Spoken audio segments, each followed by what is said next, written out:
நான் பேச வந்திருக்கிறேன். அவசியம் என்ன அனாவசியம் இல்லாம அவங்க பேசிக்கிட்டு இருக்கிறாங்க. நல்லா சிரிக்கிறீங்க. சிரிச்சாதான் சிரிக்கலடா எது எது என்னது புரியல தம்பி. ஃப்ளோல வந்து என்ன வேணா பேசலாம். ஃப்ளோல பொண்டாட்டி இருக்கிற பொய்யெல்லாம் பேசக்கூடாது. அவருக்கு கல்யாணம் அவளை சின்ன இடிக்க பேசினா பேட்டா, சுட சுட பேசுறதுலே ஒரு போட்டா. உங்களை போல நடுவர் யாராவது உண்டா? நல்ல வேலை மொத்தத்துல நான் ஒரு பேட்டா அப்படின்னு சொல்லாம விட்டாரு. வாழ்க்கையில ஒரே ஒரு முறை கல்யாணம் பண்ற நாங்க எல்லாம் ஆடம்பரமா தான் பண்ணுவோம். நீங்க எப்படின்னு எங்களுக்கு தெரியல. கேட்டா கல்யாணமே பண்ண மாட்டேன்னு சத்தியம் பண்றாரு.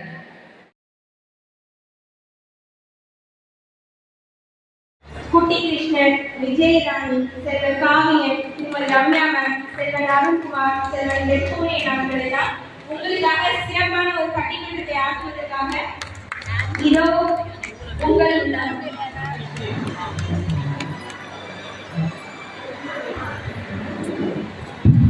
எப்பயுமே நாங்க தான் வளவளன்னு பேசுவோம்.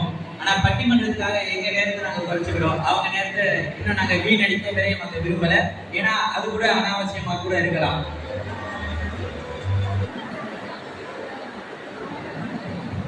தமிழன் என்று சொல்லடா தலைவர் இல்லடா என்ற வரிகளுடன் வாகத்தான் 2025 நிகழ்விலே ஒரு பட்டிமன்றம் நடத்துவதற்காக நல்லதொரு வாய்ப்பை வழங்கி இருக்கக்கூடிய அத்துணை சகோதர சகோதரிகளுக்கும் நண்பர்களுக்கும் என்னுடைய முதற்கண் மதிய வணக்கத்தை தெரிவித்துக் கொள்கிறேன்.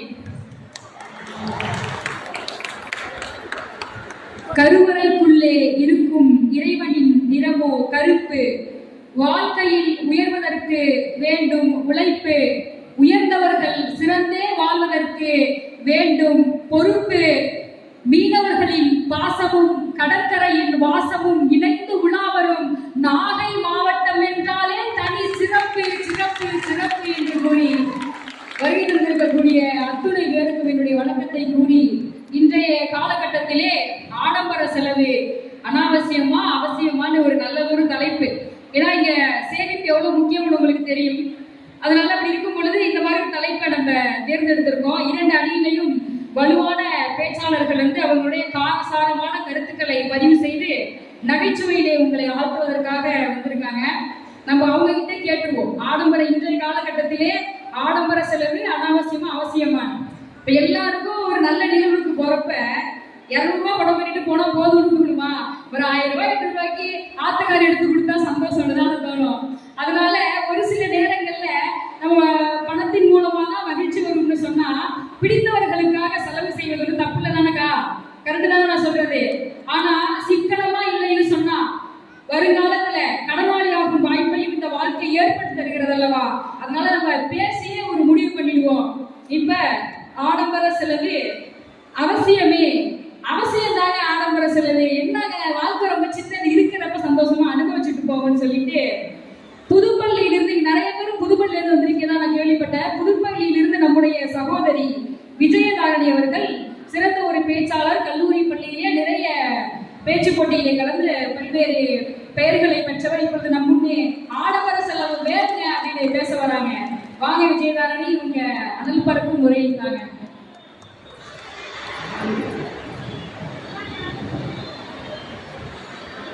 எனது புதுப்பள்ளி கிராமத்தில் இருந்து வந்திருப்பவர்களுக்கும் மற்றும் இந்த நிகழ்ச்சிக்கு வந்திருக்கும் அனைவருக்கும் எனது முதற்கண் வணக்கம். சிங்கப்பெண்ணே சிங்கப்பெண்ணே ஆணினமே உன்னை வணங்குமே அந்த பாடல் வரிகளுக்கு ஏற்ப இந்த நடுவர் அவர்கள் உட்கார்ந்திருக்காங்க. பாருங்க மக்களே, எவ்வளவு கம்பீரமா உட்கார்ந்திருக்காங்க அந்த நடுவர். இந்த மாதிரிலாம் சொன்னீங்க அப்படிங்கிறதுக்காகலாம் தீர்ப்பு தர மாட்டோம். உங்க பக்கம் எப்படி இருக்குன்னு பார்த்துட்டு தான் கொடுப்போம். இன்றைய காலகட்டத்துல ஆடம்பர செலவு அவசியம் தாங்க அப்படிங்கிற தலைப்புக்குள்ள நான் நுழைகிறேன். இன்னைக்கு இந்த நிகழ்ச்சியில இருக்கோம். இன்னைக்கு வீட்டுக்கு போய் சாப்பிட்டுட்டு படுத்து தூங்குறோம்.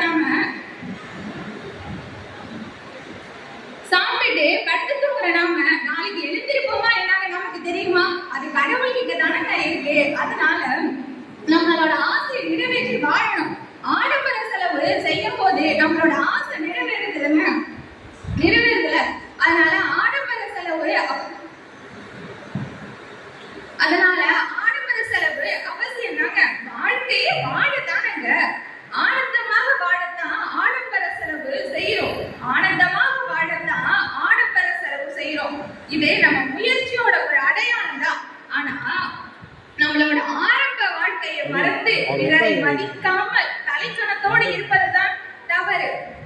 இதனால ஆடம்பர செலவு அவசியமான ஒண்ணுதாங்க. அடுத்து இப்ப நம்ம ஒரு ஃபங்க்ஷனுக்கு போறதுக்காக இருக்கோம். நம்ம குடும்பத்துல ஒரு 4-5 பேர் இருக்கோம். ஆனா நம்ம கிட்ட என்ன பைக் தான் இருக்கு. அந்த பைக்ல வந்து நம்ம 2-3 பேர் போகலாம். ஆனா நம்ம பையன் என்ன பண்ணுவான், வாமச்ச போகலாம் 3 பேரை பாத்துக்கலாம் அப்படின்னுட்டு பைக்ல போவான். அங்க என்ன, அப்ப நீங்க அந்த மாதிரி போயிருக்கீங்க வண்டியில. காவல்துறை கண்காணிப்பாளருக்கு அழைப்பு செல்கிறது. 3 பேரா ட்ரிபிள்ஸ் போயிருக்காங்க வண்டியில. ஒரு மேடையில இவ்வளவு பேருக்கு பகிரங்கமா ஒத்துக்கிறாங்க. நோட் பண்ணி வச்சுக்கோங்க. பேர் விஜயதாரணி, ஊரு புதுப்பள்ளி. இந்த முடிச்சுட்டு அவங்களோட கைது பண்ணிடுவாங்கம்மா. அப்படி எங்க போலீஸ் நிப்பாங்க. நம்ம பையன் என்ன பண்ணுவான், அட மச்சான் போலீஸ் நிக்குதுடா, வாடா ஸ்பீடா போயிடலாம் அப்படின்னுட்டு நம்ம பையன் ஸ்பீடா போவான். வாக்குமூலம் கேட்டுக்கங்க. உடனே போலீஸ் என்ன பண்ணுவாங்க, நீ முன்னால போனா நான் பின்னால வரேன் அப்படின்னு நம்ம போலீஸ் பின்னாடி வந்து விரட்டி பிடிச்சிருவாங்க. உடனே விரட்டி பிடிச்சி நம்மள வந்து என்ன சும்மாவா விடுவாங்க. எக்ஸாம்ல கொஸ்டின் கேட்கறத விட தாண்டி ஏதோ அவுட் ஆஃப் சிலபஸ்ல இருந்து கேட்கற மாதிரி ஹெல்மெட் எங்க, லைசன்ஸ் எங்க, எதுக்கு 3 பேர் போறீங்க, எதுக்கு என்ன பார்த்துட்டு ஓடுறீங்க, அப்படியெல்லாம் அவ்வளவு கொஸ்டின் கேட்பாங்க. அப்ப எதுவுமே இல்ல, ஹெல்மெட் இல்ல, லைசன்ஸ் இல்ல, வண்டிலாம் வேண்டாம் இருக்கு உங்களுக்கு, நடைமுறையவா போயிடுங்க.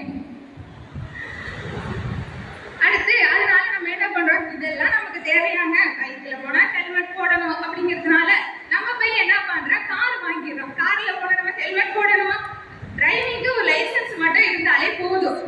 அதனால நம்ம வந்து கார் வாங்கி கார்ல வந்து நம்ம ஃபேமிலியில உள்ள எல்லாரோடையுமே சந்தோஷமா போறோம். அந்த இடத்துல நம்ம கார் எதுக்கு வாங்குறோம், நமக்கு ஒரு தேவை இருக்கு, அதனால மட்டும்தான் நம்ம கார் வாங்குறோம். இதுல என்னென்ன ஆடம்பர செலவு அனாவசியம் அப்படின்னு. கார் வாங்குறப்ப சந்தோஷமா தான் இருக்கும். அந்த கார் வாங்குவோம், லோன் வாங்குவோம் தெரியுமா, அந்த லோன்கார அடுத்த மாசம் வந்து கதவை தட்டுவான். அப்பதான் ரொம்ப சங்கடமா இருக்கு இல்லையா. அது பாத்துக்கலாம் நடுவர் அவர்களே. கார்ல போகும்போது நமக்கு கிடைக்கும். உங்களுக்கு என்ன கவலை, அவங்க கட்டிக்க போறவங்க பாத்துப்பான், அதை நீங்க பாத்துக்க போறீங்களா. அடுத்து அந்த கார்ல போகும்போது நமக்கு ஒரு சந்தோஷம் கிடைக்குது இல்லைங்க, அந்த சந்தோஷத்துக்கு அளவு இருக்கா. அதுல அடுத்து நம்ம எதிராளியில இருந்து இப்ப சொல்லுவாங்க பாருங்களேன், நான் பேசிட்டு இருக்கத பார்த்துட்டு அடுத்து சொல்லுவாங்க பாருங்களேன், கார்ல போகும்போது எவ்வளவு சந்தோஷமா இருக்கு, ஆனா அடுத்த லோன் கட்டணுமே அப்படின்னு. ஆனா நம்ம கார் வாங்கி சந்தோஷமா போகும்போது ஒரு ஆனந்தம் இருக்கு. லோனு தானே, அது பார்த்துக்கலாம் அடுத்த மாசம். ஃபர்ஸ்ட் நம்ம இருக்கிற வாழ்க்கையை வாழ்ந்துங்க. அதனாலதான் அந்த கார்லயே நம்ம சந்தோஷமா போறோம். ரொம்ப அருமையா இருக்குமா. உங்களை கல்யாணம் பண்ணிக்க போறவன் ரொம்ப கொடுத்து வச்சவரா இருப்பார். அடுத்து உலகத்திலேயே ஆடம்பரமான ஒரு பொருள் செலவுகளையும் சூப்பரா நடந்த ஒரு கல்யாணம் அப்படின்னா இளவரசர் சார்லஸ் மற்றும் டயானா. இவங்கள நிறைய பேர் கேள்விப்பட்டிருக்கீங்களா என்னன்னு தெரியாது. ஆனா நீங்க எல்லாம் கேள்விப்பட்ட மாதிரி இப்போ ஒரு கல்யாணம் நடந்துச்சு. அது யாரோட கல்யாணம் தெரியுமா, சொல்லுங்க பாப்போம். அம்பானி வீட்டு கல்யாணமாமா. ஆமா நடுவர் அவர்களே, அம்பானி வீட்டு நடுவர். அம்பானி வீட்டு கல்யாணம் தான் அங்க நடுவரான அந்த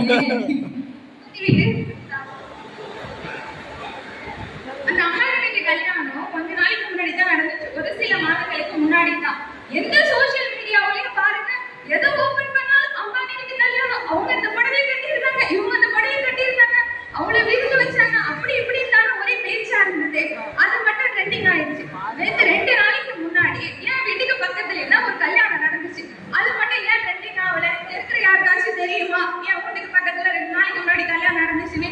யாருக்கும் தெரியாது. ஏன் அது தெரியாது அப்படின்னா, என் வீட்டுக்கு பக்கத்துல இருந்து கல்யாணம் பண்ணவங்க ஆடம்பர செலவு பண்ணாம கல்யாணம் பண்ணாங்க. ஆனா அம்பானி வீட்டுல கல்யாணம் பண்ணவங்க ஆடம்பரமா செலவு பண்ணி கல்யாணம் பண்ணதுனால மட்டுமே. கவலைப்படாதீங்க, உங்க கல்யாணத்தை வந்து அம்பானி வீட்டு கல்யாணத்துக்கு அடுத்தபடியா சிறப்பான ஒரு கல்யாணமா நடத்த சொல்லி உங்க வீட்டுல பேசிடுறேன். நிறைவாக நிறைவாக நிறைவாக. அதனால ஆடம்பர செலவு பண்ணி கல்யாணம் பண்ணதுனால மட்டும்தான் எல்லாருக்குமே தெரிஞ்சிருக்கு. அடுத்தது என் வீட்டுக்கு பக்கத்துல ஒரு குட்டி தம்பி இருக்கான். அவனை பார்த்து நான் கேட்டேன், நீ யார மாதிரி நான் வாழணும்னு ஆசைப்படுறா அப்படின்னு கேட்டேன். அதுக்கு அவன் சொல்றான், முகேஷ் அம்பானி மாதிரி தாங்க வாழணும் அப்படின்னு சொல்லிட்டு, அம்பானி பரம்பரை அஞ்சாறு தலைமுறை ஆனந்த வளர்ப்பிரிதானுப்பா அப்படின்னு பாட்டு பாடுறான். அவன் பாட்டை பார்க்கும்போது எனக்கு அவ்வளவு சந்தோஷமா இருக்கு. ஆமா, இப்ப எல்லாருக்கிட்டையும் கேளுங்க, யார மாதிரி ஆகணும் அப்படின்னா நான் அம்பானி மாதிரி தானே வாழணும் அப்படின்னு சொல்றாங்கல்ல. ஏன் சொல்றாங்க, அவங்க ஆடம்பரமா இருக்காங்க, அதனாலதான் சொல்றாங்க. அடுத்து ஆடம்பர செலவு பண்ணி ஆனந்தமா வாழுங்க. வாழ்க்கையே நிறைவாக நிறைவாக. வாழ்க்கையே வாழத்தானே. அதனால வாழும்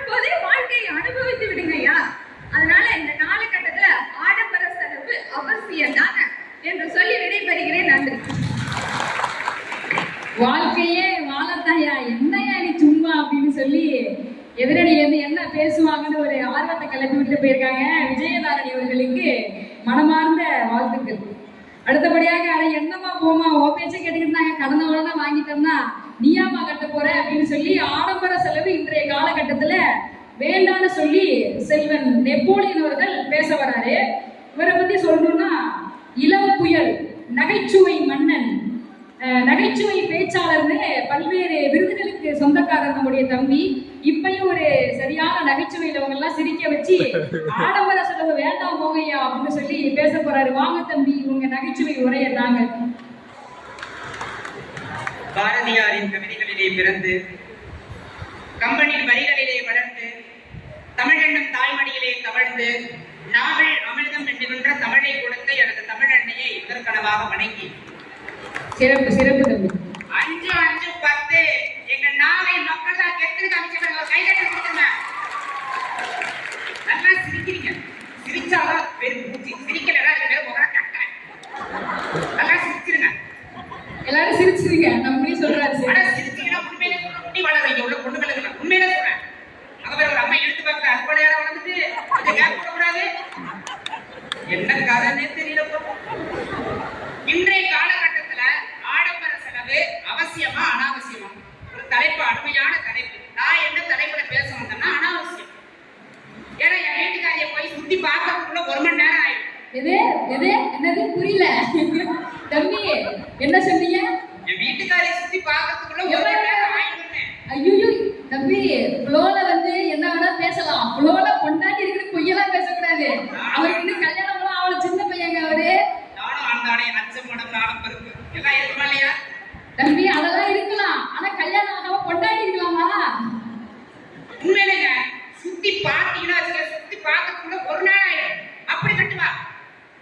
அதுவும் பார்க்கணும்னா இது எந்த இல்ல பக்கத்து வீட்டுக்காரனோடது போடுவாங்க நகைய. இது எந்த இல்ல எந்த வீட்டுக்காரனோட சலகை கட்டுவாயா. என்ன ஆடம்பரமா கிளம்பும். அதுவும் நானும் எங்க அத்தை பொண்ணும் ஒரு நாள் வண்டியில போனோம். அத்தை பொண்ணு வேற, அப்புறம் மனைவி வேற. என்னையா இது ஒரு குழப்பமா இருக்கியா நீ பேசுறதெல்லாம்? எனக்கு 2 பொண்டாட்டி, விஷ்ணுக்கு 2 பொண்டாட்டி. சாய்ஸ் இருந்தா என்னோட வச்சுக்க வேண்டியதா? இருக்கவங்க எல்லாம் வந்து சகோதர சகோதரிகள்லாம் ரொம்ப பட்டிமன்றது என்னென்ன சொல்றாங்க பாருங்க, ரொம்ப காண்டாயிடுவாங்க தம்பி. உண்மையில நானும் என் பொண்டாட்டியும் 2 பேரும் வண்டியில போனோம்.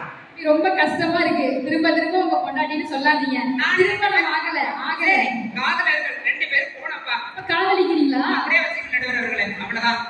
உங்க அப்பா அம்மா வந்து நிகழ்ச்சியை பார்த்துட்டு தான் குறிச்சு வச்சுக்கோங்க. இறங்கோட விடாதீங்க, உயிரோட பாத்துக்கங்க. 2 பேர் போனையா. பின்னாடி உட்காந்து ஒரு பாட்டு பாடுச்சு. என்ன பாட்டு தெரியுமா? என்ன பாட்டு? நீங்க பாடினாதான் தெரியும் எங்களுக்கு. கமான் பேபி லெட்ஸ் கோ வந்து புல்லட் இருந்துச்சு. நான் அடுத்து பாடு ஆண்ட வேலை பாடிக்கலாம் டூயட் தங்கோனே. அடுத்தது உனக்கு சங்கு ஊதுண்டான்னு திருப்பி கேக்குறியா? எவ்வளவு கொடுமையா இருக்கு. அவன் இருக்கிற நிலைமையில பிச்சி பிடிக்கி வர வேண்டியதா இருக்கு. அப்படி கேக்குது. இருக்கிற நிலைமையில காதல் தேவையா? அதெல்லாம் தேவை. எங்க அண்ணி இருக்கு. எங்க அண்ணி போன வருஷம் வந்தவங்களுக்கு தெரியும். இந்த வருஷம் டெரன் பீஸா இருக்கு. ரொம்ப மாறிட்டு. ரொம்ப மாறிட்டியா? எங்க அண்ணி இருக்க அவங்க வீட்டு ஆளுங்க வர்றாங்கன்னா வச்சுங்க, என்னங்க ஆட்ட புடிங்க, கோழிய புடிங்க, மீனை படுறீங்க, எத்தனைங்க யாருக்கு செய்றீங்க? உங்க மாமனாருக்கு செய்றீங்க, உங்க மாமியாருக்கு செய்றீங்க, உங்க மச்சினிச்சிக்கு செய்றீங்க. இதை எங்கட அப்பன ஆத்தான அந்த தெரு உங்களை வரத பார்த்துக்குன்னு வச்சுங்க, குழாயடி சண்டையில கோல்டு மெடல் வாங்கினது அவங்க இருந்து திகு திகு திகு திகுன்னு வந்து காட்டுல இழுத்து போத்திக்கிட்டு என்னங்க எனக்கு புது புது புது புதுன்னு பண்ணுங்க. அதுவும் இந்த கொரோனா வைரஸ் கூட மருந்து கண்டுபிடிச்சிருக்கான். இந்த புது புது புது புதுன்னு வருது எங்க இருக்குன்னா மருந்து சொல்லுங்க. தம்பி பாத்துக்கங்க, உங்க அண்ணி பாத்துட்டீங்கல்ல, அண்ணனுக்கு அமைஞ்ச மாதிரிதான் தம்பிக்கு அமையுமா. எப்படி அடக்கி வச்சிருக்கேன் கொஞ்சம் உருங்க காண்டா அப்பாடி அப்பா காண்டாவிலும் போடிடும் அப்படி வச்சிருக்கேன்.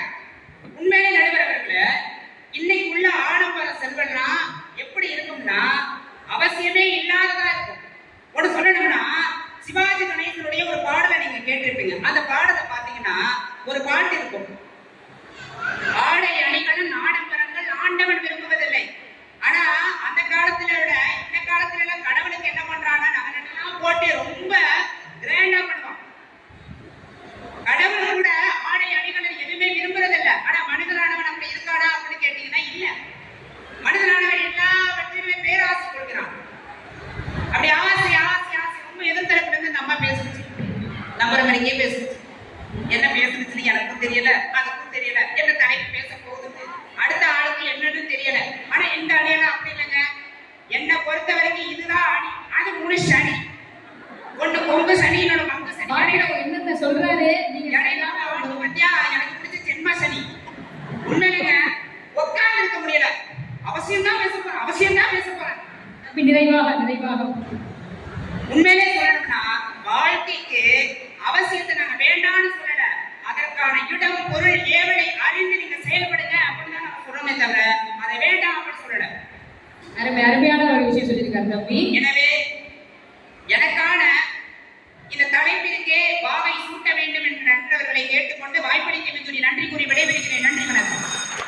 நன்றி நன்றி. அனைவரையும் நகைச்சுவையில் ஆற்றிய நெப்போலியனுக்கு நன்றி. விஷயத்துல பாத்தீங்கன்னா செலவு செய்யறது தப்பில்லை. யாருக்காக செலவு செய்யறோம், எதற்காக செலவு செய்யறோம்னு சொல்லி தெரிஞ்சு செலவு செய்யும் பொழுது சில நேரங்களில் செலவு செய்வது அதிகமாக செலவு தவறாக போகாது. பிடிச்சவங்களுக்காக எதை வேணா நம்ம செய்யலாம் இல்லையா? அடுத்ததாக ஆடம்பர செலவு அவசியம் தான்ப்பா. என்னப்பா நீ இஷ்டத்துக்கு பேசிட்டு போற, எங்க அணியை பார்த்து நீ என்னென்ன பேசுற அப்படின்னு சொல்லி அவங்களை கேள்வி கேட்கறதுக்கு மதுரையிலிருந்து இவர் உண்மையாகவே தம்பிக்கு வாழ்த்துக்கள். ஏன்னா இங்க நம்மள சுத்து வட்டாரங்கள்ல இருந்து வரது ஒரு விஷயம். அதுவும் அது நாளுக்கு நாள் நாகரிகம் மாறிடும் போது கொஞ்சம் நாமளும் தான் மாறிக்கிட்டா அதுல இருந்த பேரு. இதுவும் பழைய பாட்டு தான் நமக்காக. நன்றி நன்றிக்கா. நம்ம பட்டிமன்றத்துக்கு ஏற்ற மாதிரி ஒரு பாட்டு பாடிருக்காங்க, அவருக்கு மிகுந்த நன்றி. மதுரை மண்ணின் வாசம் இவர் பேச்சில் வீசும், காலிகளின் மீதும் ஜல்லிக்கட்டின் மீதும் தம்பிக்கு தனி பாசம். இப்போதே அவர் உரை நமக்காக மதுரையிலிருந்து நமக்காக பேச வந்திருக்காரு. பலத்த ஒரு கரவொலியுடன் குட்டி கிருஷ்ணன் அவர்களை வரவேற்கிறேன். ஹலோ, எனக்கு ஒரு நல்ல பாயிண்ட் எடுத்து கொடுத்த அம்மா அவங்களுக்கு ரொம்ப நன்றிமா. மாசத்துல வர சம்பளத்துல சந்தோஷமா சேலை கட்டி 4 பேத்துக்கு முன்னாடி நல்லா வாழணும்னு இன்னைக்கு நல்ல சேலையை கட்டி வந்து உட்கார்ந்துருக்கேன். அக்காமார்களுக்கும் தாய்மார்களுக்கும் முதல்ல வணக்கத்தை தெரிவிச்சுக்கொண்டு, எதிரணி சொன்னாரே நாங்க சனிதான், சனி அப்படின்றாரு. அப்படிப்பட்ட சனிக்கிழமை தானே இப்படி ஒரு நல்ல ஒரு விழாவே நடக்குது. அப்படிப்பட்ட சனிக்கிழமை தாங்க இப்படி ஒரு நல்ல ஒரு விழாவே நடக்குது. ஒண்ணு சொல்றேன், இங்க இருக்க தன்னாளர்கள் இருக்காங்கள, அவங்கள நினைச்சு நான் ரொம்ப பெருமைப்படுறேன். இயேசு கிறிஸ்து பிறக்கும் போது வானத்துல இருந்து தேவதைகளும் தேவர்களும் வந்தாங்க. அந்த மாதிரி அவங்க உளுந்திருக்க கூட வானத்துல இருந்து வந்த தேவர்கள் போல இருக்கு அப்படின்னு சொல்லி ரொம்ப பெருமைப்படுறேன். அவங்களுக்கு ஒரு என்னுடைய அன்பான வாழ்த்துக்களும் சொல்றேன். இதோட தன்னார்வம் இருக்கு. அடுத்து பாத்தீங்கன்னா, உங்களின் என் மதுரையின் மண்ணை வணங்கி என் உரையை நான் தொடங்குறேன். என்ன அப்படின்னா, முதல் நான் நடுவருக்கு வணக்கம் சொல்லணும் அப்படிதானே? சாமியா இருந்தா கருவூர்ல இருக்க சாமிக்கு வணக்கம் சொல்லுவோம் அப்படிதானே? எங்களுக்கு சாமியா இருக்கவங்க அவங்கதான் நடுவர். அவங்கள சிறிது நேரம் கொஞ்சம் வணங்கிக்கிறேன். நடுவர் அவர்களே, நீங்க வேகமா பேசினா ஒரு போண்டா, இடிக்க பேசினா பேட்டா, சுட பேசுவதிலே ஒரு போண்டா. உங்களை போல நடுவர் யாராவது உண்டா? நல்ல வேலை மொத்தத்துல நான் ஒரு பேட்டா அப்படின்னு சொல்லாம விட்டாரு. இந்த கவிதை ரொம்ப சிறப்பு. நீங்க போறப்போ ஒரு வெள்ளத்தாள்ல எழுதி கொடுத்துருங்க. நான் என் வீட்டுல என் பேரப்புல வரைக்கும் வச்சு காட்டி சந்தோஷப்பட்டுக்கிறேன். ஆனா இந்த கவிதை சொன்னதுக்காக திரும்ப போக முடியாது. முன்னாடி சொல்றேன், ஆடம்பரம் அப்படின்னா என்ன அப்படின்னா, ஒருத்தவன் வாழ்றான் அப்படின்னா அவன் வாழ்றான்னு நினைக்கிறது ஆடம்பரம். ஆடம்பரத்தை ஒரு 3 வகையா பிரிக்கலாம். எப்படின்னா, சம்பாதிக்கிறதுக்கு மேல செலவழிக்கிறது, சம்பாதிக்கிற பணத்துக்குள்ள செலவழிக்கிறது, சம்பாதிக்க பணத்தை வீட்டுக்குள்ள பூட்டி வச்சுக்கிட்டு எதுவுமே இல்ல அப்படின்றவங்க ஆடம்பரம். அப்படி சம்பாதிக்கிறதுக்கு மேல செலவழிக்கிறேன் பாத்தீங்களா, நாளைக்கு சம்பாதிக்கலாம் செலவழிப்பான். சம்பாதிக்கிறதுக்குள்ள செலவழிக்கிறேன் பாத்தீங்களா, அவன் வந்து நம்ம சம்பாதிக்கிறோம், நம்ம செலவழிக்கிறோம், நம்ம நல்லா இருக்கும் அப்படின்னு செலவழிப்பான். இந்த சம்பாதிக்கிற பணத்தை வீட்டுக்குள்ள பூட்டி வச்சுக்கிடுவாங்க பாருங்க. அவங்க வந்து ஐயே காமாட்சி செலவழிக்காதடி, 4 பேர் முன்னாடி நல்ல சேலை கட்டிட்டு போகாதடி, கண்ணு வச்சு விடுவாங்க அப்படிலாம் வரும். ஏன்னா அப்படிலாம் இருக்கு ஆடம்பரம். ஆடம்பரம்ன்றது வெறும் வந்து பணம் வந்து செலவழிக்கிறது கிடையாது. உங்களோட மனசுல இருக்க பொறாமை தான் இங்க வந்து ஒரு ஆடம்பரமா இருக்கு. இந்த பெண்கள்லாம் சேலை கட்டிட்டு போவாங்க கல்யாணத்துக்கு. கல்யாணத்துக்கு சேலை கட்டி போகும்போது இன்னொரு பொண்ணு அந்த பொண்ணு மாப்பிள்ளை யாரும் பாக்குறது இல்ல. இவ என்ன நேத்து வரைக்கும் சும்மா இருந்தா இன்னைக்கு என்ன நகையெல்லாம் அள்ளி போட்டுக்குவாரா அப்படின்றது. ஏன்டி இப்படி இப்படி இருந்த நீ பட்டு புடவை இருந்துச்சு அப்படின்றது. ஏங்க அவங்க சம்பாதிக்கிறாங்க, அவங்க வாங்குறாங்க, அவங்க செலவழிக்கிறாங்க. உங்களுக்கு என்னங்க வந்துச்சு? நாங்க சம்பாதிச்சு நாங்க நல்லா இருக்கோம், நாங்க நல்லா இருக்கிறது உங்களுக்கு பிடிக்கலையா? அப்படி எங்க பெண்கள் எல்லாம் இப்ப எவ்வளவு ஆடம்பரமா இருக்காங்க தெரியுமா? ஒவ்வொரு பெண்கிட்ட சொல்றாங்க, எட்டுப்பட்டி ரசனமாடிய அடிய நகரத்துக்கு போடி குஷ்பு கட்ட சேலை இப்ப புதுசா வந்திருக்கு, ஏன்னா வாங்கி நான் தான் ஏமாந்து போயிட்டு நீ ஏமாந்துறாத அப்படின்ற மாதிரி போய் பெண்கள் எப்படி பாருங்க தெரியுமா? 5 முட்டா சேலை கட்டி பட்டு வண்ண போட்டு கஞ்சி கொண்டு போறவரே நெஞ்சுக்குள்ள நீ வாரியா தும்ப பூவு வந்து வெட்டி தொடரேறிய ஏந்தி கட்டி தொடரேறிய ஏந்தி கட்டி வந்த வழியில போவையா வழி வீடுங்க நேரம் ஆச்சு. நாங்க பார்த்தா தப்பா பண்ணாலும் அதுல ஒரு ஆடம்பரம் இருக்கு, அதை மட்டும் புரிஞ்சுக்குங்க. நீங்க தப்பா பண்ணுங்க சிம்பாலிக்கா சொல்லிட்டாரு. தம்பி பாட்டா ரொம்ப அருமையா இருக்கு. திருமண நிகழ்ச்சிகளுக்கு எல்லாம் போறப்ப பெண்கள் என்னென்ன சேரி கட்டிட்டு வராங்கன்னு தான் பாக்குறது வேலையா உங்களுக்கு? எங்களுக்கு வேலை இல்லைங்க. ஆண்களா இருந்தா ஒரு பெண்ணை பார்க்கதான் செய்வா, அது தப்பு இல்லைன்னு சொல்லல. ஆனா இருந்தா ஒரு அழகான பெண்ணை பார்க்கதான் செய்வாங்க. ஆண்டவனே அதுக்கு தான் படைச்சிருக்கான். ஒரு அழகான ஆணையும் ஒரு அழகான பெண்ணையும் படைச்சிருக்கிறதே. ஒரு அழகான பெண்ணை பார்த்தா தப்புங்க, ஒவ்வொரு அழகான பெண்ணையும் பார்த்தா தப்பா இல்லையா? ஏன்னா நாங்க வந்து பெண்களுக்குள்ள எப்படி பொறாமப்படுறாங்க நாங்க சொல்றோம். அது மட்டும் இல்ல, எதிரடிக்காரங்க வந்து சொன்னாங்க, எங்க அண்ணி சொன்னாங்க, அம்பானி வந்து அவரோட மகனுக்கு வந்து 3000 கோடி வந்து மகனை கல்யாணம் பண்ணாரு. அந்த 3000 கோடி வந்து அவருக்கு 1% தான். ஆனா நம்மளுக்கு வந்து அந்த 3000 கோடி அப்படின்றோம்ல, அது வந்து ஏன் நம்ம சம்பாதிக்கல, அது வந்து 3000 கோடி அப்படின்றோம். ஆனா வந்து நம்ம சம்பாதித்துக்குள்ள நம்ம செலவழிச்சுக்கிறோம். ஆனா அவங்க சம்பாதித்ததுக்குள்ள அவங்க செலவழிச்சுக்குங்க, அதுவே நல்லதுதான். ஏத்த வீட்டுக்காரன் கார் வாங்கியிருக்காரு மாமா, அவன் கார் வாங்கிட்டாரு மாமா, நீங்களும் வாங்குங்க மாமா அப்படின்னு. ஏத்த வீட்டுக்காரன் ஆம்பளை பிள்ளை பெற்றாண்டு உலக்கையான இடுப்புல நச்சு நச்சு குத்திக்கிட்ட என்னங்க ஆகும்? புளியை பயக்கிறேன்னு பூனைக்கு போடு போட்ட கதையா நிறைவாக முடிச்சுடுறோங்க. நிறைவாக என்ன சொல்றோம் அப்படின்னா, காசேதான் கடவுளப்பா, அந்த கடவுளுக்கும் இது தெரியுமப்பா. கைக்கு கை மாறும் மனமே, அது உன்னை கைப்பற்ற நினைக்குது மனமே. அளவுக்கு மேலே பணம் வைத்திருந்தால் அவனும் திருடனும் ஒன்றாகும்.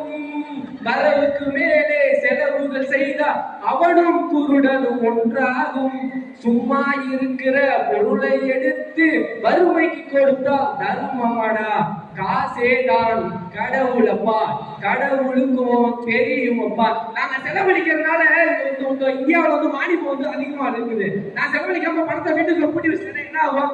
யாருமே கடைக்கு போக மாட்டோம், வாங்க மாட்டோம். நான் செலவழிக்கிறதுனால மக்களுக்கு வந்து பணம் போது அவங்க வந்து நான் வாங்குறேன், நான் சம்பாதிக்கிறேன், செலவழிக்கிறேன். நீங்க செலவழிக்காம வீட்டுக்குள்ள பூட்டி வச்சதுனால கடைசியில உங்களுக்கு நீங்க சாகும் போது என்ன ஆகும்னா, சாகும் போது அந்த 4 பேர் வராங்கல்ல, அந்த 4 பேர் தூக்கும் போது நல்லா ஆடம்பரமா செலவழிச்சு அவன் பண்ணிட்டானா, ஏலே இவன் நல்லா செலவழிச்சாண்டா, ஒரு முதல் நல்லபடியா தூக்கி போய் சேர்க்கணும்டான்னு ஒரு 4 பேர் சொல்லுவான். அதே மாதிரி செலவழிக்காம செத்து போறேன்னு வச்சுக்க, அவன் செத்து நிம்மதி இல்லை. கிடைக்காம பிச்சைக்கார பையன் 1 ரூபா செலவழிக்க மாட்டான்டா, 1 ரூபா செலவழிக்க மாட்டான். ஆனா அப்படியெல்லாம் கொண்டு போய் இருக்கணும்டா அப்படின்னுவாங்க. அதனால ஆடம்பரமா இருங்க, சம்பாதிங்க, சம்பாதிச்சு செலவழிங்க, சம்பாதிக்காம செலவழிக்காதீங்க. தங்களுடைய வருமானத்தை செலவழிங்க. நன்றி, வணக்கம். தம்பி பேசினப்புறம் நான் கூட இது வரைக்கும் சிக்கனம் தான் முக்கியம் தான் நினைச்சுக்கிட்டு இருந்தேன். தம்பியோட உரையை கேட்டப்புறம் கொஞ்சம் சரி இருக்கிறப்பே செலவு பண்ணிடுவோம் அப்படின்னு தோன்ற அளவுக்கு பேசியிருக்காரு. இதுதான் உங்க பக்கம் கொடுக்க மாட்டோம், நாங்க 2 பக்கம் பேசிட்டு தான் அதுக்கு தீர்ப்பு கொடுப்போம். தம்பியுடைய உரை மிக உண்மையாகவே ஒரு தீர்ப்பு முறையாக இருந்தது. அருமையாக நல்ல கருத்துக்களை பாடி அந்த மதுரை மண்ணுடைய வாசம் அந்த வட்டார வழக்கு அருமையாக நமக்கு பேசிட்டு இருக்கிறார். வாழ்த்துக்கள் குட்டி கிருஷ்ணன் அவர்களே. அடுத்தபடியாக தம்பிக்கு பதில் சொல்வதற்கு இன்னொரு தம்பி வராரு. ஆடம்பர செலவு அனாவசியம் தான்ப்பா, ஆடம்பர செலவு அவசியம் தான்ப்பா அப்படின்னு சொல்லி பேச வராரு. காவியல் இவர் பார்த்தீங்கன்னா அனாவசியமே அப்படின்னு பேச வராரு. அருண்குமார் இவரை பத்தி சொல்லணும்னா இவர் ஒரு சிறந்த பேச்சாளர். திண்டுக்கல் லியோனி அவர்களின் கையால சிறந்த பேச்சாளர் விருது வாங்கியிருக்காரு. துணைமுதல்வர்களால சிறந்த பேச்சாளர்னு சொல்லி பாராட்ட பெற்றிருக்காரு. தம்பி நிறைய கருத்துக்களை சொல்லி தன்னுடைய உரையை ஒரு இடத்திலே நிறுத்தக்கூடியவர், மனதிலே பதிக்கக்கூடியவர். ஆடம்பர செலவு வந்து அனாவசியம்னு சொல்லி பேச வராரு. வாங்க தம்பி உங்க உரையை தாங்க. இளங்கோவடிகள் ஏந்திய தமிழே, கம்பாராணி கண்ட தமிழே, பாரதி தோளிலே படுத்த தமிழே, வள்ளுவன் வீட்டில் வளர்ந்த தமிழே, நீ ஒன்றும் பாக்கிய கோணிகளில் வார்த்தையை கொட்டி வைக்கும் சீக்காளி மொழி அல்ல. உன்னை உச்சரிக்கும் போதே உற்சாக மனதுக்குள் கச்சேரி கட்டுகிறதே என் மனம். காலமெல்லாம் கண்டுணர்கிறேன். பேரழகு தமிழுக்கு இந்த பிஞ்சி பேச்சாளரின் அன்பு வணக்கங்கள். அருமை தம்பி.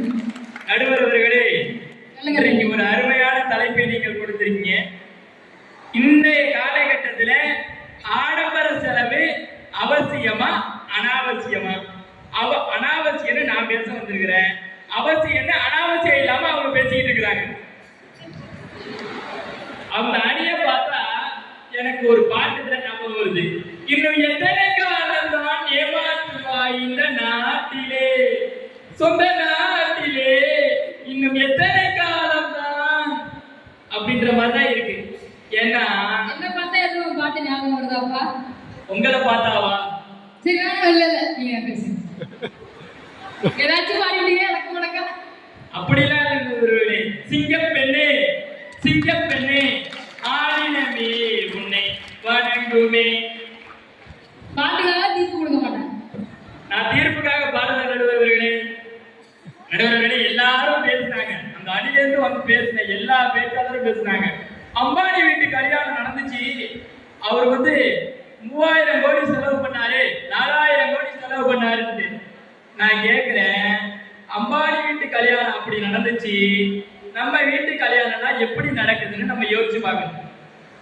நம்ம எவ்வளவு செலவு பண்றோம், நம்ம எவ்வளவு ஆடம்பரமா கல்யாணம் பண்றோம்ன்றது ஒரு விஷயமாவே பார்க்கப்படாது. நம்ம எதுக்காக அவ்வளவு ஆடம்பரமா செலவு பண்ணோம்? இப்பெல்லாம் ஆடம்பர கல்யாணம் தான் இன்னும் போய் பல காலம் ஆகுது. அப்டேட்டே ஆகாத டீமா இருக்கிறீங்க. இன்னைக்கு ரிஜிஸ்டர் ஆபீஸ்ல 2 மாலை, ஒரு தாலி, ஒரே ஒரு சாட்சி கையெழுத்துல கல்யாணம் முடிச்சு போயிடுது. என்னையா நீங்க சமதெல்லாம் பேசிக்கிட்டு இருக்கீங்க? 3000 நாங்க என்னன்னா 4000 கோடி பண்ணி நாங்க கல்யாணம் பண்ணா அது கல்யாணம்ங்கிறீங்க. நீங்க 4000 கோடி பண்ணாலும் பின் குறிப்பு ரிஜிஸ்டர் மேரேஜ்ல வந்து அரேஞ்ச், அதாவது வீட்டுல பாக்குற கல்யாணம் வந்து நிச்சயம் நடக்காது. காதல் திருமணம் தான் அப்படி நடக்கும். உங்களுக்கு என்ன ஐடியா இருக்கோ? இவ்வளவு 2 மாலை, ஒரு தாலியா? நாட்டுக்கு நல்லது பண்ணணும்னு நினைக்கிறேன், கல்யாணம் பண்ணிக்க மாட்டேன். அப்ப கல்யாணம் பண்ணிருக்கிறனால நாட்டுக்கு தேவையில்லாத தானே சொல்ல வரீங்க? அப்படி எல்லாம் இல்ல நடுவர்களே, நம்மளால முடிஞ்ச நல்லது. நீங்க கல்யாணம் பண்ணீங்கன்னா நாட்டுக்கு தான் நல்லது பண்ண முடியாது, காதலிச்சீங்கன்னா உங்க வீட்டுக்கு நல்லது பண்ண முடியாது. பாத்துக்க, முயற்சி பண்றேன். காதலிக்கிறதுக்கா? இல்ல நடுவர்களே, நாட்டுக்கு நல்லது பண்றது. நான் குறிச்சு வச்சிருக்கேன். வாழ்க்கையில ஒரு 10 வருடம் கழிச்சு பாப்பேன். கல்யாணம் பண்ணிருந்தீங்கன்னா அப்ப கேட்பேன், எங்க நாட்டுக்கு நல்லது எங்கன்னு கேட்பேன். சரி நடுவர்களே. அப்புறம் இவங்க எல்லாரும் சொல்றாங்க, கல்யாணம் பண்றோம். நீங்க எல்லாம் ஏன் ஆடம்பரமா கல்யாணம் பண்றீங்க? அக்கா, நீங்க இத்தனை பேர் இங்க உட்கார்ந்துருக்கீங்க, எத்தனை கல்யாண வீட்டுக்கு போயிருக்கிறீங்க? எவனாவது அவன் பிள்ளைக்காக, அவன் பொண்ணுக்காகன்னு சொல்லி யாராவது கல்யாணம் பண்றாங்களா? இல்ல. இந்த ஆடம்பர செலவெல்லாம் யாருக்காக பண்றாங்க? பக்கத்து வீட்டுக்காரன் வயிறறிஞ்சு சாகணும், எதிர்த்த வீட்டுக்காரன் கண்ணறிஞ்சு சாகணும், சொந்தக்காரன் இருக்கே கூடாது, அங்காளி பங்காளி இருக்கே கூடாது. சொந்தக்காரன் வயிறறிஞ்சு கல்யாணம் பண்ணக்கூடிய குரூப் உங்க குரூப். அதான் தம்பி, அது ஒரு சந்தோஷம் கொடுக்குதா இல்லையா? இதுல வந்து நாங்க 4000 கோடி பண்ணோம், 3000 கோடி பண்றீங்க. அம்பானி 4000 கோடி செலவு பண்ணாலும் அடுத்த வேலை சோறு அவருக்கு இருக்கு. நீங்க 30,000 செலவு பண்ணிட்டு அடுத்த 3 வேலை சோத்துக்கு என்ன பண்ணுவீங்க? சரியான ஒரு கேள்வி கேட்டிருக்காரு. அது மட்டும் இல்ல, நீங்க நிறைய வீட்டுல பார்த்திருப்பீங்க, ஃப்ரிட்ஜ் இருக்கும், வாஷிங் மிஷின் இருக்கும், சோஃபா செட் இருக்கும், மிக்ஸி இருக்கும், ஏசி இருக்கும், எல்லாம் இருக்கும். எல்லாம் என்னவா இருக்கும்? இஎம்ஐயா இருக்கும். என்னவா இருக்கும்? இஎம்ஐயா இருக்கும். முதல்ல வாஷிங் மிஷின் உள்ள வரும், டிவி உள்ள வரும், சோஃபா உள்ள வரும், டிவி உள்ள வரும், எல்லாமே உள்ள வந்துடும். ஆனா 3 மாசம் கழிச்சு சோஃபா வெளியே போயிடும், டிவி வெளியே போயிடும். அதை வாங்கினவன் நடுத்தருவன் இருப்பான். அப்புறம் வந்து கோச்சிட்டு போயிடும். ஆமா. இன்னொன்னு ஒரே ஒரு விஷயம், இந்த அக்கா மாதிரிலாம் இருக்கீங்க, வீட்டுல போய் புடவை கேட்டீங்கன்னா மனசாட்சியை தொட்டு சொல்லுங்க, யாரெல்லாம் கம்மியான விலையில புடவை கேட்குறீங்க? அப்படிலாம் கேட்க நாங்க வந்து நம்ம தெரிஞ்சுக்கங்க. நம்ம எல்லாம் அவங்க வீட்டுல போயிட்டு அவங்க ஹஸ்பண்ட்ஸ் கிட்ட வந்து அட்லீஸ்ட் 5000 ரூபாய்க்கு கேட்டா 1000 ரூபாய்க்கு எடுத்து கொடுப்பாரு. அங்க போய் 500 இருந்தா புடவே கிடையாது. அப்புறம் அதனால நீங்க சொல்ற மாதிரி இல்ல, நீங்க சொல்றது 30,000 சம்பளம் வாங்குற கணவர்கிட்ட போய் 5000 சம்பளம் கேட்கலாம், 5000 புடவை கேட்கலாம். நாங்க சம்பாதிக்கிறது 500 ரூபாய், நீங்க 5000 புடவை கேட்டா நாங்க எங்க போறது? இது இப்ப ரெண்டு மாறி போயிட்டு 500 ரூபாய் சம்பாதிக்க 5000 சம்பாதிக்க கல்யாணம் பண்ணிக்க மாட்டாங்க யாரும். கவலைப்படாது. அப்படி வேற ஒரு முடிவு இருக்கா? சரி, நிறைவாக கடைசியா ஒண்ணே ஒண்ணு சொல்றேன். அப்புறம் அந்த வீட்டை கட்டி பாரு, கல்யாணத்தை பண்ணி பாருங்க ஒரு பழமொழி சொல்லுவாங்க. இப்ப எல்லாரும் வீடு கட்டுறோம், அது ஒரு மாடி இல்ல 2 மாடி கட்டுறோம், இப்பெல்லாம் 3 மாடி வந்துருச்சு. ஆனா ஒரு வீட்டுல 2 பையன் இருக்கான், ஒருத்தன் மேல வீட்டுல வீடு கட்டியிருக்கான், ஒருத்தன் கீழே வீட்டுல வீடு கட்டியிருக்கான். கடைசியில மேல தெருவுல இருக்கிற பையனும் அப்பா தானுக்கு சோறு போடுறது இல்ல, கீழே தெருவுல இருக்கிற பையனும் அப்பா தானுக்கு சோறு போடுறது இல்ல, பெத்த அப்பா தானே நடுத்தருவுல விட்டு போயிடுறாங்க. இன்னைக்கு இருக்கிற ஆடம்பர வாழ்க்கைங்கிறது உறவுகளையும் சொந்த பந்தங்களையும் அரவணைச்சு போறதே கிடையாது. நமக்காக வாழ்றது மட்டும்தான் வாழ்க்கை, மற்றவர்களுக்காக பகட்டான வாழ்க்கை வந்தா அது ஆபத்துன்னு சொல்லிட்டு, அதனால செலவு பண்ணுங்க, சம்பாதிங்க, சந்தோஷமா இருங்க. அளவுக்கு மீறினா அமிர்தமும் நஞ்சுதான். அதனால 5000 ரூபாய் சம்பாதிச்சா 2000 ரூபாய் செலவு பண்ணுங்கன்னு சொல்லிட்டு வாய்ப்பளித்தமைக்கு நன்றி பாராட்டி விடைபெறுகிறேன். நன்றி, வணக்கம். நன்றி நன்றி. மிகவும் ஒரு அருமையான பேச்சு, உண்மையாகவே நல்ல ஒரு சிந்திக்கும்படியான பேச்சு. திரும்ப ஒரு முறை ஒரு பேச்சு அடுத்ததாக அருண்குமார் பேசியதற்கு எதிர்கருத்து சொல்வதற்காக எதிரணியிலிருந்து காவியன் அவர்கள், இவர்களை பற்றி சொல்லணும்னு சொன்னா இன்னைக்கு நம்ம எல்லாருமே அதிகம் பார்ப்பது தொலைக்காட்சியோட யூடியூப் தான். அப்படிப்பட்ட யூடியூப் சேனலுடைய ஓனர் அவர். இப்பெல்லாம் காசு ஓனர் சொன்னா கூட கைதட்ட மாட்டாங்க, யூடியூப் சேனல் ஓனரியா அவங்க தான் கைதட்டுறாங்க. யூடியூப் சேனல் திருவிகா காலேஜ் அப்படின்னு போட்டு திருவாரூர் திருவிகா காலேஜ்னு போட்டீங்கன்னா தம்பியுடைய வீடியோ தான் வந்து எடுத்தோடனே வருது. இப்படிப்பட்ட ஒரு ஃபேமஸான நபர் இன்னைக்கு நம்ம அணியில இந்த எதிரணியில வந்து பேச வந்திருக்காரு. தம்பி வாங்க, உங்களுடைய உரையாடுறாங்க. நன்றிமா. உண்மையிலே தீர்ப்பளிக்க காத்திருக்கும் நடுவர் அவர்களுக்கும், ஆடம்பர செலவு அவசியமே என்று அவசியமாக பேச வந்திருக்கும் எண்ணெய் பேச்சாளர்களுக்கும், இந்த பட்டிமன்றத்தில் அனாவசியமாக வருகை தந்திருக்கும் மன்னிக்கவும் அனாவசியம் என்ற தலைப்பில் பேச வருகை தந்திருக்கும் எதிரணி பேச்சாளர்களுக்கும், பசியை கூட பொருட்படுத்தாமல் எங்கள் பேச்சை கேட்டுக்கொண்டிருக்கும் நாகை மக்களுக்கும், தமிழ் பேசும் அனைத்து நல்ல உள்ளவர்களுக்கும் வணக்கம். ஆடம்பர செலவு அவசியமே. அவசியமே என்னங்க? இந்த பட்டிமன்றம் நடக்கணுங்கிறது அவசியம். அது ஒரு தீட்டு கொண்டாயில, அந்த பக்கம் நாங்க 3 பேரு, இந்த பக்கம் நாங்க இவங்க 3 பேரு, நடுவில் உட்கார வச்சு பேசிட்டு போயிட்டு இருக்கலாம். ஒரு ஆடம்பரமான ஒரு கல்யாண மண்டபத்துல ஆடம்பரமா விளக்குகளை வச்சு அலங்கரிக்கப்பட்ட இந்த மேடையில ஒரு பட்டிமன்றத்துக்கு பேச கூப்பிட்டா ஆடம்பர செலவு அவசியமே இல்லை அப்படின்னு 3 பேர் பேசுவது உட்காந்துருக்காங்க. அதுலயும் நம்ம அருண்குமார் ஒருபடி மேல போய் வேட்டி கட்டிட்டு வந்தாதான் எனக்கு அழகா இருக்கும், எனக்கு வேட்டி கட்டி விடுறான்னு வேலுமணிலேருந்து நீ பிடிச்சி குடுவாதமா இருக்காரு. பக்கத்துல இருக்கிற அக்காவை பாத்தீங்கன்னா நாகப்பட்டினம் பெண்ணுன்னா ரொம்ப அழகா தான் இருப்பாங்க, அவங்களுக்கு போட்டி போட்டு நான் வரணும்னே 5000 ரூபாய் பட்டு புடவை கட்டிட்டு வந்து உட்காந்துட்டு அனாவசியம் பேச வந்தாங்க. ஆடம்பர செலவு அவசியம் தாங்க. ஏன்னா ஆடம்பர செலவு அவசியம் இப்பெல்லாம் ஒரு பிராண்ட் ஆயிட்டு இல்லையா?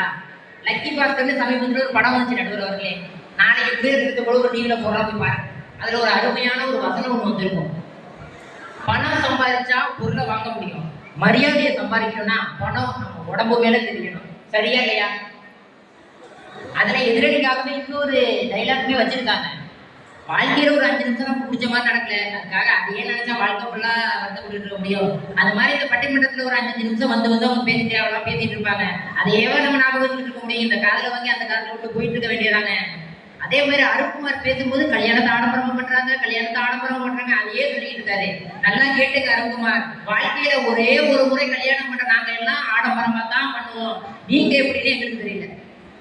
கேட்டா கல்யாணமே பண்ண மாட்டேன்னு சத்தியம் பண்றாரு. குறிச்சு வச்சுக்கிட்டு நானும் குறிச்சு வச்சுக்கிறேன். ஃபியூச்சர்ல பண்றார கல்யாணம் இல்ல பண்ணலையான்னு பார்ப்போம். நடுவர் அவர்களே, அருண்குமார்னு பேர் வச்சவங்க எல்லாருமே பொய் தான் சொல்லுவாங்கன்னு கேள்விப்பட்டிருக்கிறேன். கல்யாணம் சொன்னவங்க ஒரு நகைச்சுவை ஞாபகம் வருது. இப்ப வந்து இந்த கல்யாண மண்டபம் ஒரு வாசம் இருக்கு. இப்பெல்லாம் பெரும்பாலான கல்யாண மண்டபங்கள்ல பாத்தீங்கன்னா மேல ஒரு மண்டபம், கீழே ஒரு மண்டபம், பின்வாசல் வழியா வந்து அங்க ஒரு மண்டபம்னு வச்சிருக்காங்க. இது மாதிரி ஒரு காதுகுத்தி மண்டபத்து வாசல ஆடப்பறம் ஒரு கால் வந்து நின்றுச்சு நடுவர்களே. உள்ளே இருந்து ஒரு பட்டுப்புடவை கட்டிக்கிட்டு ஒரு அம்மா வந்து இறங்கினாங்க. அந்த பக்கம் வந்து சாரி இறங்கினாரு. மண்டபத்துக்குள்ள இருந்து ஓடி போன ஆளுங்களா, வாங்க தம்பி வாங்க, நல்லா இருக்கீங்களா, அம்மா நல்லா இருக்காங்களா, என்ன பார்த்து ரொம்ப நல்லா இருந்துச்சு அப்படியே நல்லா விசாரிச்சுட்டு உள்ள போய் பார்த்தா என்ன பொண்ணு மாப்பிள்ளை எங்கன்னு அவங்க கேட்க உள்ள வந்து பார்த்தா அது காதுகுத்தி மண்டபம். அப்புறம் விசாரிக்க போதான் தெரியுது இவங்க வந்த மண்டபம் பின்னாடி இருக்கு, மாறி இந்த மண்டபத்துக்கு வந்துட்டாங்க. அப்ப நம்ம மக்கள் எல்லாருமே ஆடம்பரத்தை தான் விரும்புறாங்கிறதுக்கு இது ஒரு மிகப்பெரிய உதாரணம் இல்லையா? கோவை திருநாளில் வந்து அழகா சொல்லியிருப்பாங்க, என்னை ஜப்பான்ல ஜாக்கி சான் கூப்பிட்டாங்க, அமெரிக்காவோட மைக்கேல் ஜாக்சன் கூப்பிட்டாங்கன்னு. அது மாதிரி ஒரு கல்யாண வீட்டுல போய் நைட்டு உட்காந்து பாருங்க. இந்த பக்கம் ஒரு அண்ணன் பேசிட்டு இருப்பாங்க, என்னடா உங்க நிறைய வாசம் அடிக்குது, என் தம்பி பையன் வந்து சிங்கப்பூர்ல இருந்து ஒரு செட்டு வாங்கிட்டு வந்தான், அடிச்சா அப்படி ஒரு வாசமா இருக்கியா. அதை விசாரிச்சு பார்த்தோம்னா தலைவலி பார்த்து கோடாலி தேடி கடந்து விட்ட மாதிரி ஒரு வாசம் அடிக்கும். தம்பி வந்தப்பே அது மாதிரி ஒரு வாசம் அடிச்சிச்சு. சிங்கப்பூரா அப்படியே நம்ம தாய்மார்கள் பக்கம் போனோம்னு வச்சுக்கலேன், அவங்க வந்து இந்த புடவையை பாத்தியாடி அந்த கடையிலேயே இது உண்மையே ஒண்ணுதான் இருந்துச்சு, அதுக்கும் ஒருத்தவங்க வாங்கினதுக்கு விலைக்கு இருந்துட்டாங்க, 50,000 புடவை 80,000 ரூபாய்க்கு வாங்கிட்டு வந்து கதை விட்டுக்கிட்டு இருக்கோம். அப்புறம் விசாரிச்சு வந்து அங்காடியில வாங்கின புடவைக்கு பாட்டு அடிச்சு கூட்டு வந்துருக்கும். இதுல இருந்து என்ன சொல்ல வரேன்னா, 4 பேர் பொய் சொல்றதுக்கு கூட இங்க ஆடம்பரம் தான் தேவைப்படுது, ஆடம்பரம் அவசியம்னு சொல்ல வரேன். அப்புறம் இன்னொன்று சொன்னாங்க, 2 பேரும் பேசும்போது கல்யாணம் பண்றாங்க, கார் வாங்குறாங்க, பைக் வாங்குறாங்க, கார் வாங்குறாங்க, பைக் வாங்குறாங்க. நல்லா தெரிஞ்சுங்க நடுவர்களே, கார் வாங்குறதுன்றது ஆடம்பரம்னு அவங்க சொல்றாங்க. அந்த ஒரு கார் வாங்குறதுங்கிறது ஒரு தலைமுறையினுடைய சாதனை இல்லையா? எல்லாரும் யூடியூப்ல பாக்குறோம்ல, ஒரு சேப்பு துணியை போத்தி வச்சுக்கிட்டு கையிலே ஆகாசம் கொண்டு வந்த ஓ பாசம்னு ஒரு துணியை துடைக்கும் போது அந்த அம்மா மோதிர சந்தோஷம், பையன் மோதிர சந்தோஷம் வந்து அந்த சந்தோஷத்தை எந்த பணம் கொடுத்தாலும் வாங்க முடியுமா? அந்த ஒரு ஆடம்பரத்தை தாங்க நாங்க அவசியம் பேச வந்திருக்கோம். ஏன் இவ்வளவு பேசுற நம்ம அருக்குமாரு இப்ப பாருங்க, நடந்து போறவனுக்கு கார்ல பைக்ல போறவங்க தான் ஆடம்பரம் தெரியும், கார்ல போறவனுக்கு பைக்ல போறதுக்கு கார்ல போறவங்க தான் ஆடம்பரம் தெரியும். இன்னும் கொஞ்சம் வருஷத்துல ஒவ்வொரு வீட்டையும் ஒரு ஹெலிகாப்டர் இருக்கானே பாருங்க. இந்த பேச்சு பேசுற அருக்குமார வீட்டுல ஒரு ஹெலிகாப்டர் வாங்கி அது போற போட்டு மூடி வச்சிருந்தாலும் வச்சிருப்பாரு, சொல்ல முடியாது. சொல்றது எல்லாமே பொய்ன்றதை இந்த இடத்துல பதிவு பண்ணிட்டு, இன்றைய காலகட்டத்தில் ஆடம்பர செலவே அவசியம் அவசியம் அவசியம் என்று கூறி வாய்ப்பளித்த அனைத்து நல்ல உள்ளங்களுக்கும் நன்றி பாராட்டி வருகிறேன். நன்றி, வணக்கம்.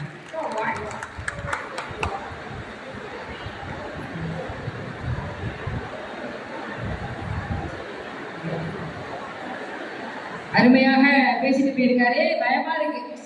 ஆனா இவருக்கு எதிராக என்ன பேசுனா பொய்ன்றுவார் போல.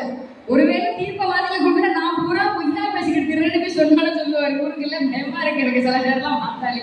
அதனால ஒரு நல்ல ஒரு கருத்து அவசியமா பேசுகிறார். இப்போ ஒரு 5,000 ரூபாய் மாத சம்பளம் ஆகக்கூடிய ஒரு தந்தை இருக்காரு. மகளுடைய பிறந்த நாளுக்கு 2,000 ரூபாய் மதிப்புள்ள ஒரு உடைய வந்து பெண் பிள்ளை வாங்கணும்னு ஆசைப்பட்டா அதை செலவு செஞ்சுட்டா அந்த வாரத்துக்கு அவர்கிட்ட காசு இருக்கா? 5,000 சம்பளம் நேரத்துக்கு கொடுத்துட்டா வந்து மனம் பத்தாதுதான். இருந்தாலும் கூட தான் பெற்ற மகளினுடைய மனதிலே முகத்திலே சிரிப்பை பார்ப்பதற்காக செலவு செய்தாலும் அந்த 2,000 ரூபாய் பணத்தை விடவா, பணம் வந்து மகளின் சிரிப்பை விடவா பெரிதாக இருந்து விட முடியும். அதனாலதான் ஒரு சில நேரங்கள்ல நம்ம ஆடம்பர செலவு சொல்ல முடியாது, பிடித்தவர்களுக்காக செய்யக்கூடிய செலவாக அதை பார்க்க வேண்டிய ஒரு கட்டாயம் இருக்கிறது. அடுத்தபடியாக நிறைவாக நம்முடைய ரம்யா மேம் அவர்கள், இவங்க வந்து கல்லூரியோட பேராசிரியர். இவங்களை வந்து நான் எழுந்து கூப்பிடுவதுதான் ஒரு மரியாதையாக இருக்கும். மேம் வாங்க, உங்களுடைய உரையை தாங்க. முத்தமிழ் சுடர் அப்படின்னு சொல்லி விருது வாங்கியிருக்காங்க. முத்தமிழ் சுடர் ரம்யா அப்படின்னு சொல்லி தான் கூப்பிடுவாங்க. நிறைய நகைச்சுவையாகவும் நிறைய பாடல்களும் பேசக்கூடியவர்கள். வாங்க மேம், உங்களுடைய உரையை தாங்க. தித்திக்கும் தெல்லமுதே தெல்லமுதின் மேலான முத்திக்கனியே, என் முத்தமிழே உனக்கு முதல் வணக்கம். என் முன்னே இருக்கும் என் உறவுகளுக்கு மறுவணக்கம். நடுவர் உள்ளிட்ட அவையை வணங்குகிறேன். நம்ம கிராமத்துல எல்லாம், நானும் கிராமத்துல இருந்து வந்தனால்தான் ஒரு பாட்டி எல்லாம் பழமொழி சொல்லுவாங்க. அதை இப்போ இந்த அவையில சொல்லணும்னு நான் நினைக்கிறேன். பகுமான கோழி பறந்து பறந்து முட்டை போட்டுச்சான். அதோட பொருள் எல்லாருமே தெரிஞ்சிருக்குன்னு நினைக்கிறேன். அது மாதிரி இங்க ஒரு 3 கோழி இருக்கு. அந்த கோழி போட்ட முட்டையெல்லாம் இல்ல நல்ல முட்டையா இல்ல பூ முட்டையாங்கிறத பேச்சோட முடிவுல நடுவர் அவங்க வந்து சொல்லுவாங்க. அதுக்கு பிறகு நம்ம தெரிஞ்சுக்கலாம். சரி, இப்போ வந்து இன்றைய காலகட்டத்துல ஆடம்பர செலவுகள் அப்படிங்கிறது அனாவசியமான செலவு தான் அப்படிங்கிறதுக்கு ஒரு மிக சரியான உதாரணம் சொல்லணும் அப்படின்னு பார்த்தோம்னாக்கா, ஆன்லைன் ஷாப்பிங் பண்றோம் இல்லையா, எல்லாருமே பண்ணுவாங்க. அதுதான் ஆனா ஆன்லைன் ஷாப்பிங்ல எல்லாமே நம்ம கண்ணுக்கு கவர்ச்சியா இருக்கும். அதனால நம்ம எல்லாமே போய் பண்ணுவோம். அதுல வந்து சேலையிலேருந்து எல்லா விதமான பொருட்களும் பண்ணுவோம். சேலையை பத்தி எதிரணியிலேருந்து சொல்லியிருந்தாங்க. அவங்களுக்கு இந்த சேலையை பத்தி எதுவுமே தெரியாது, அந்த மேடையில் உள்ளவங்களுக்கு. ஏன்னா நம்ம தான் அதை அணிஞ்சிருக்கோம். அதுக்கு அதோட அருமையா உங்களுக்கு தெரியாது. அதை ஒரு பாட்டு அழகா சொல்லியிருப்பாங்க பாருங்க. சேலை கட்டும் பெண்ணுக்கு ஒரு வாசம் உண்டு, கண்டதுண்டோ கண்டவர்கள் சொன்னதுண்டோ. உங்களுக்கு தெரியுமா அதெல்லாம்? நமக்கு தான் தெரியும் அதோட அருமை பெருமை எல்லாம் என்ன அப்படிங்கிறது. ஆன்லைன் ஷாப்பிங்ல நானும் அந்த மாதிரி சில பொருட்கள்லாம் வந்து ஆர்டர் போட்டு வாங்குவேன். அது மாதிரி வாங்கும் பொழுது எங்க வீட்டுக்காரர் சொன்னாரு, அது என்ன லேடிஸ்க்கு மட்டும்தான் ஆன்லைன்ல இருக்குமா, ஏன் எனக்கு ஏதாவது ஒன்று வாங்க அப்படின்னு சொன்னாரு. சரி என்ன வாங்க போறீங்க அப்படின்னு கேட்கும் பொழுது இவன் நானே ஆர்டர் போடுறேன்னு சொல்லி எனக்கு முன்னாடியே உட்காந்து ஆர்டர் போட்டாரு. ட்ரிம்மிங் மிஷின் நான் ஆர்டர் பண்ணணும் அப்படின்னு சொல்லி ட்ரிம்மர் ஒன்று ஆர்டர் பண்ணாரு. அவர் அந்த பொங்காட்டி நான் என்ன பண்ணேன், இந்த எல்லாத்தையும் டெலிட் கொடுத்துட்டேன். டெலிட் கொடுக்கும்போது என்ன வந்துச்சு, எவ்வளோ பெரிய ஆளா இருந்தா அவங்க ஆர்டர் போட்டு மாசத்துக்கு 1000 புடவை வாங்கலாம். அந்த மனுஷன் பாவங்க ஒரே ஒரு ட்ரிம்மர் ஒன்று ஆர்டர் போட்டிருக்காரு, அதை டெலிட் பண்ணி விட்டு அந்த டெலிட் பண்ணி விட்டோடனே கேட்கிறாரு, என்ன இது ரொம்ப நாள் ஆச்சு இன்னும் வரவே இல்லையா, டெலிவரியே ஆகல அப்படின்னு சொல்றாரு. என்னன்னு தெரியலங்க தானாவே ஆயிட்டு அப்படின்னு சொன்னேன். அந்த நேரத்துல பாருங்க எங்க வீட்டுல டிவி எனக்கு என்ன பாதகம் பண்ணுது, பொம்பளையலே நினைக்காதே ராசா, இதெல்லாம் கொடுமை. இப்ப வந்திருக்காங்களா சார்? வந்திருக்காங்களா? வரவேண்டாம்னு சொல்லிட்டு இப்ப வீடியோ எல்லாம் எடுத்துட்டு இருக்காங்க அந்த அக்காலாம். வீடியோ அனுப்பிடுங்க, அவங்க வீட்டுக்காரருக்கு வந்து அனுப்பிடுங்க. நீங்க ஆர்டர் போட்டதெல்லாம் வீட்டுக்கு வராதுக்கு காரணம் உங்க வீட்டு அம்மா தான், பாத்துக்கங்க. அடுத்தது பார்த்தோம் அப்படின்னா நம்ம வந்து இப்போ நமக்கு மோகம் எதுல மோகம் அப்படின்னாக்கா பிள்ளைங்கள் மேல தாய்மார்களுக்கு ரொம்ப பிரியமா இருக்கும். அதனால பிள்ளைங்களை எப்படியாவது வளர்க்கணும் எப்படியாவது நல்ல முறையில வளர்க்கணுங்கிற ஒரு ஆர்வம் மட்டும்தான் இருக்கே தவிர அதை எப்படி கொண்டு போய் அவங்களை நல்ல நிலையில வைக்கணும் அப்படிங்கிற ஒரு படிப்பினை சரியான முறையில ஒரு அணுகுமுறை இல்லாதனால என்ன செய்யறோம் அப்படின்னா எந்த வீட்டுக்குள்ள போய் கவர்மெண்ட் ஸ்கூல்ல படிக்கலாம். அதனால ஏபிசிடி படிக்கிறதுக்கு 8 லட்சம் கட்டி வேன்ல அனுப்பி விடுறாங்க. அங்க போய் அதை படிக்குதா படிக்கலையாங்கிறது தெரியாது. உள்ள படிக்குதா படிக்கலையோ, ஆனா நம்ம வீட்டுல இருக்கிற தட்டுமுட்டு சாமான்ல இருந்து நகை நட்டுல இருந்து அத்தனையும் என்ன பண்ணுது, பேங்க்ல போய் படிச்சுட்டு இருக்குது. இதுதானே உண்மை. இது உண்மை அப்படின்னா எல்லாரும் கிளாப் பண்ணலாம். உண்மையாகவே நம்முடைய இந்த பகுதி மாவட்டமாகட்டும் வெளியில கூட ஒரு குழுவுல ஒரு கடன் வாங்கியிருக்கோம். அந்த கடனை அடைக்கிறதுக்கு இன்னொரு குழுவுல கடன் வாங்கக்கூடிய ஒரு நிலைமை நம்முடைய மாவட்டங்கள்ல இருக்கு. அதற்கு காரணம் நம்முடைய வரவறிந்து செலவு செய்யறதா என்னன்னு எனக்கு சரியாக தெரியல. சேமிப்பு மிக முக்கியம், அதோட செலவழிப்பது மிக மிக முக்கியம். நாம் கடனாளிகளாக இருக்கக்கூடாதுன்னு சொன்னா நம்ம வந்து அளவறிந்து செலவு செய்யணும்.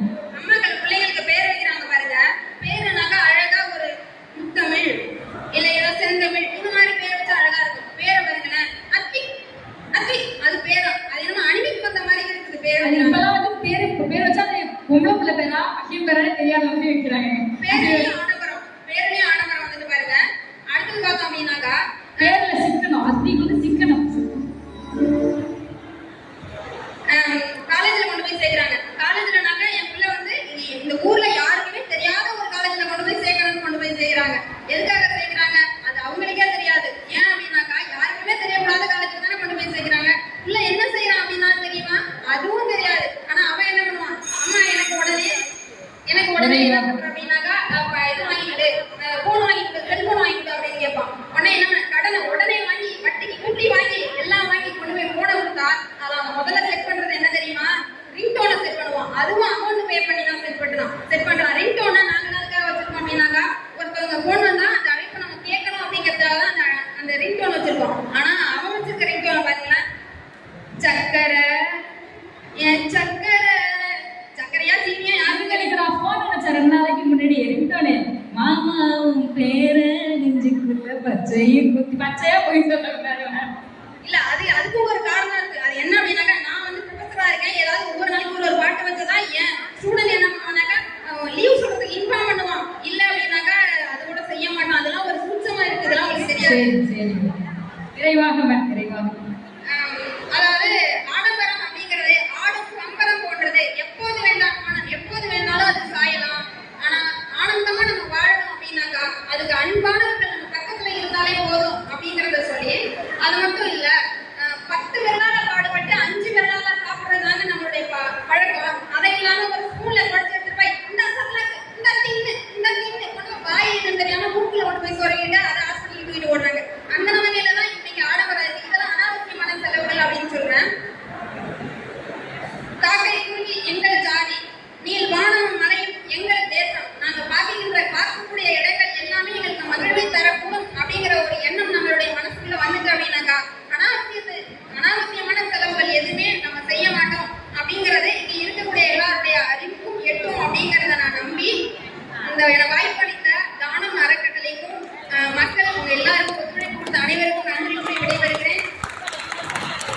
எங்களுடைய பக்கம் தீர்ப்பு சொன்னீங்க நடுவர் அவர்களே அப்படின்னாக்கா, நடுவர் எங்கள் பக்கம் தீர்ப்பு சொன்னீங்க அப்படின்னாக்கா, போது டைம் ஆயிட்ட மதிய உணவு நாகையினுடைய சிறப்பு உணவான நம்ம சிறந்த மீன் குழம்பு சாப்பாடு உங்களுக்கு வாங்கி தருவேன் அப்படிங்கிறதையும் சொல்லி நான் விடைபெறேன். நன்றி, வணக்கம்.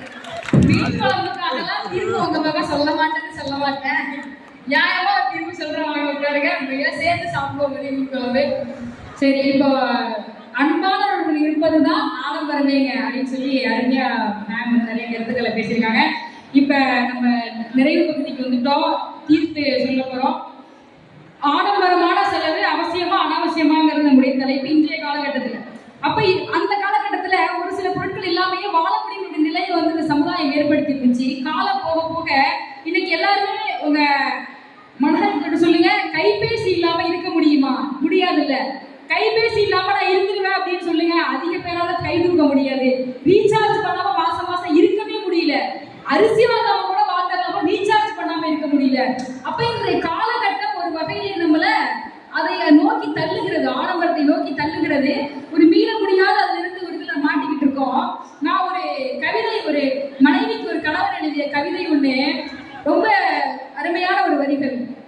ஆடி ஓடி அலைந்து திரிவதெல்லாம் அவளுக்கு ஆபரணம் வாங்கத்தான், அயர்ந்து சோர்ந்து உழைத்து தேய்வதெல்லாம் உடைகள் வாங்கி அவளை மகிழ்ச்சியாக்கத்தான், சாப்பிட நேரமின்றி சலிக்காமல் உழைப்பதெல்லாம் அவள் சாப்பிட நினைப்பதெல்லாம் சாப்பிட வைத்து அழகு பார்க்கத்தான், காலடி விளம்பியது போதும் நடக்காது, கண்கள் விளம்பியது என்னவளுக்கு இன்னும் என்னென்ன வாங்க வேண்டும் என்று, நாளை என் மகன் மகிழ்ந்து சொல்ல மாளிகை கட்டிவிட வேண்டாம், 20 வயதில் இருமல் மாத்திரைக்கு கூட 20 ரூபாய் தந்தையிடம் கேட்ட என்னை காதலியாய் கரம் பிடித்து மனைவியாய் உடனிருந்து உயர்த்தி பிடித்தவளை உலகம் வியக்கும்படி அவள் உள்ளம் நினைத்ததையெல்லாம் செய்து முடித்தவுடன் செத்தே போனாலும் சிரித்தே போய்விடுவேன் ஒருத்தர் எழுதியிருக்காருன்னு சொன்னா,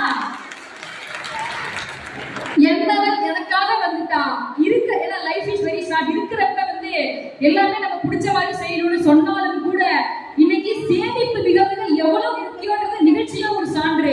ஏன்னா இருக்கவங்க எல்லாம் மகளிர் சுய உதவி குழுக்கள்ல தங்களுடைய குடும்பம் உயர வேண்டும், பிள்ளைகள் படித்து பெரியாள் ஆக வேண்டும், கணவனுக்கு துணையாக இருக்க வேண்டும் சொல்லி இத்தனை மகளிர் இங்கே வந்து அமர்ந்து இன்னைக்கு இருக்கீங்க. அப்படி பார்த்தோம்னு சொன்னா கடன் இல்லாமல் செலவு செய்யணும். யாருக்காக செலவு செய்யணும், எதுக்காக செலவு செய்யறது தப்பே இல்லைங்க. எதுக்காக, என்ன விஷயத்துக்காக, என்ன நிகழ்வுக்காக சொல்லி பார்த்து செலவு செய்யணும். திருவள்ளுவர் கூட அதுதான் சொல்றாரு, அளவறிந்து வாழாதான் வாழ்க்கை உணவோல இல்லாம தோன்றி எடுன்னு சொல்றாரு. அளவறிந்து வாழாதான் வாழ்க்கை இருப்பது போல இல்லாம போயிடுன்னு சொல்றாரு. அந்த பக்கம் அப்ப என்ன தெரியுமா சொல்றாங்க, பாடுபட்டு தேடி பணத்தை புதைத்து வைத்த கேடுகட்ட மாறுகிறே கேளுங்கள், கூடு விட்டுக்கு ஆவிதான் போயின பின் யாரோ அனுபவிப்பார் பாவிதால் அந்த நம்ம சொல்றாங்க. அப்படி பார்த்தா இன்றைய காலகட்டத்துல ஆடம்பரம் அப்படிங்கிற வாழ்க்கைக்குள்ள இன்னைக்கு அத்தியாவசியத்தையும் நம்ம கொண்டு வந்து இணைச்சிட்டோம். அதனால பிடித்தவர்களுக்காக பிடித்ததை செய்யும் பொழுது மன மகிழ்ச்சிக்காகவும் நம்மவர்களுக்காக செலவு செய்யாம யாருக்கு செலவு செய்ய போறோம், அவங்களை மகிழ்விக்க செலவு செய்யலாம். ஆனால் எந்த இடத்திலே நாம் செய்யக்கூடிய செலவு நம்முடைய பொருளாதாரத்தை விட அதிகமாக இருக்கிறதோ, வாங்கும் சம்பளத்திற்கு அதிகமாக செலவு செய்ய நேர்கிறதோ, உன்னை கடனாளி ஆக்குகிறதோ, பிறரிடம் உன்னை திட்டுவாங்க வைக்கிறதோ, அப்பொழுது அது செலவு தேவையில்லை.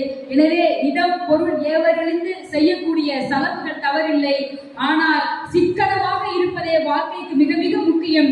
சிக்கனமாக இருங்கள். நம்மவர்களுக்காக பிடித்தவர்களுக்காக உதவி செய்யும் நோக்கத்திற்காக செலவு செய்யுங்கள், தப்பே இல்லை.